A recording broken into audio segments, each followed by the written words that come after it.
제가 수년간 현업에 있으면서 느낀 걸 다 풀겠습니다. 시작할까 말까, 본업으로 할까 부업으로 할까 고민하고 계신 분들 있으시잖아요. 일단 끝까지 들어보시고 결정하셔도 안 늦습니다. 일단 다 듣고 결정해보세요. 제발. 오늘은 구매대행 창업의 현실에 대해서 이야기를 해보도록 하겠습니다. 저는 2021년도 말부터 구매대행으로 온라인 사업에 입문해가지고 지금까지도 온라인 유통으로 돈을 벌고 있는 사람입니다. 정말 솔직하게 말씀드릴게요. 구매대행 절대로 만만한 사업이 아닙니다. 오죽하면 사람들이 디지털 노가다라고 하겠어요. 처음 시작하시는 분들은 뭣도 모르고 무작정 덤비시는데 곧 현실을 마주하게 됩니다. 왜냐면요, 일단은 어렵거든요. 어렵고 뭐 일도 많고 뭐 하나 쉽게 해결되는 게 없거든요. 그렇게 여차저차 판매를 개시를 하고 판매가 일어난 후에는 어떤 일이 일어나냐면 일단은 CS 지옥에서 살게 됩니다.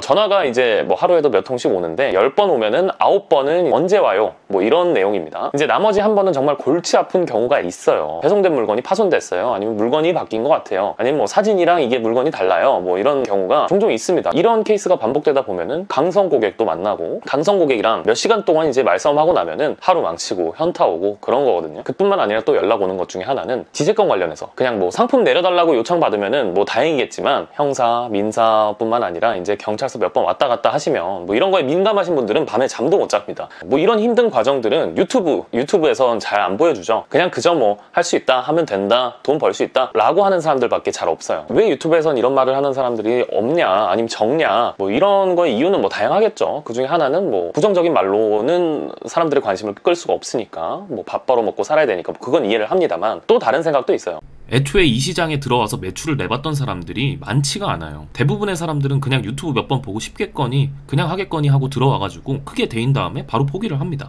매출을 내봤던 사람들이랑 못 냈던 사람들이 의견이 합치가 될 수가 없고, 매출을 못 내봤던 사람들은 유튜버가 되질 않으니까 한쪽의 의견밖에 영상으로 만들어질 수밖에 없는 거죠. 그거랑 반대로 이제 댓글이랑은 또 온도가 다르죠. 매출을 내는 그 시점까지 버틴 사람과 그렇지 못한 사람의 차이라고 하면 될까요?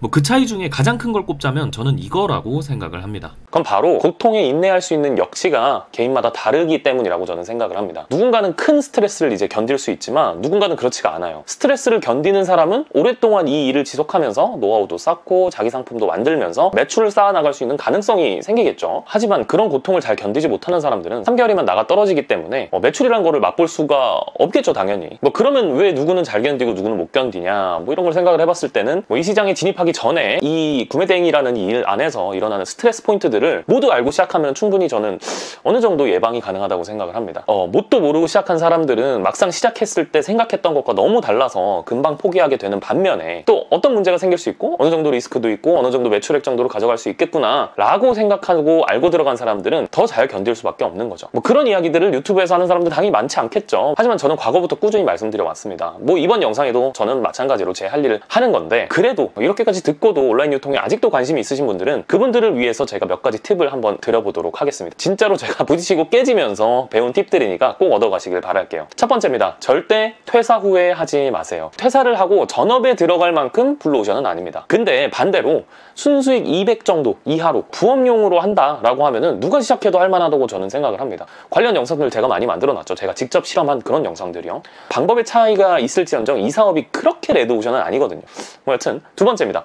쉬운 길에 파랑새는 없습니다. 유튜브에 막 매출 얼마 했다 뭐 하는 사람들이 있잖아요.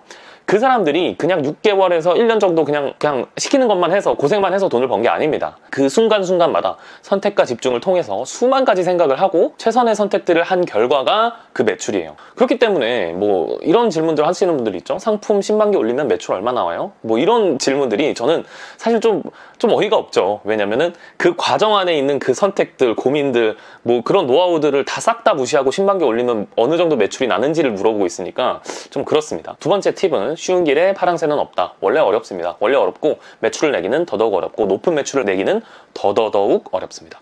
네, 세 번째 팁입니다. 끈기만 있으면 된다. 끈기가 있고 맞는 방향으로 도전을 하시다 보면은 매출이 안 날 수가 없어요. 부업으로 이제 매출 얼마에 순수익 얼마를 챙겨야지 라는 목표를 잡고 이제 들어오셨다면 목표에 도달하기까지 포기하지 말고 계속 도전을 해보세요. 뭐 3개월 깔짝깔짝 하다가 이게 되네 안 되네 이러시면은 안 돼요. 자신 있게 말씀드릴 수 있는 게 제 주위에서 6개월 이상 이 사업을 한 분들 중에 매출 안 나신 분들을 본 적이 없어요. 단 한 명도 본 적 없습니다. 그러니까 일단 하기로 하셨다면 끝까지 좀 꾸준하게 해보세요. 네 번째 팁입니다. 중국 쪽은 대량으로 하기가 어렵습니다. 지식재산권 문제가 생각보다 만만치 않기 때문인데요. 그렇다고 반자동으로 하자니 품이 너무 많이 들고 인건비가 많이 들죠. 시간도 많이 들고 뭐 이 문제는 정답이 없는 것 같습니다. 저도 중국을 하지 말라고는 말씀 안 드려요. 왜냐면 중국에서 돈이 벌리고 저도 실제로 중국 쪽에서 이제 수출입을 해서 돈을 벌고 있기 때문에 뭐 이거는 정답은 없는 것 같은데 일단 대량은 아니다. 뭐 이렇게만 알아두시면 좋을 것 같습니다. 다섯 번째입니다. 결국에는 명품으로 귀결될 겁니다. 여러분들 모두요. 이거에 대해서는 다음 영상에서 자세한 이유를 말씀드릴 건데 이번 영상은 일단 여기서 마치도록 하겠습니다. 어떠신가요? 제가 드린 팁들이 조금 와닿으시는 분들도 있으실 거고 아니신 분들도 있으실 거예요. 영상이 괜찮으셨다면 구독이랑 좋아요, 알림 설정 해주시기 바랍니다. 네, 오늘 영상 여기서 마치도록 하겠습니다. 감사합니다. 린치핀이었습니다.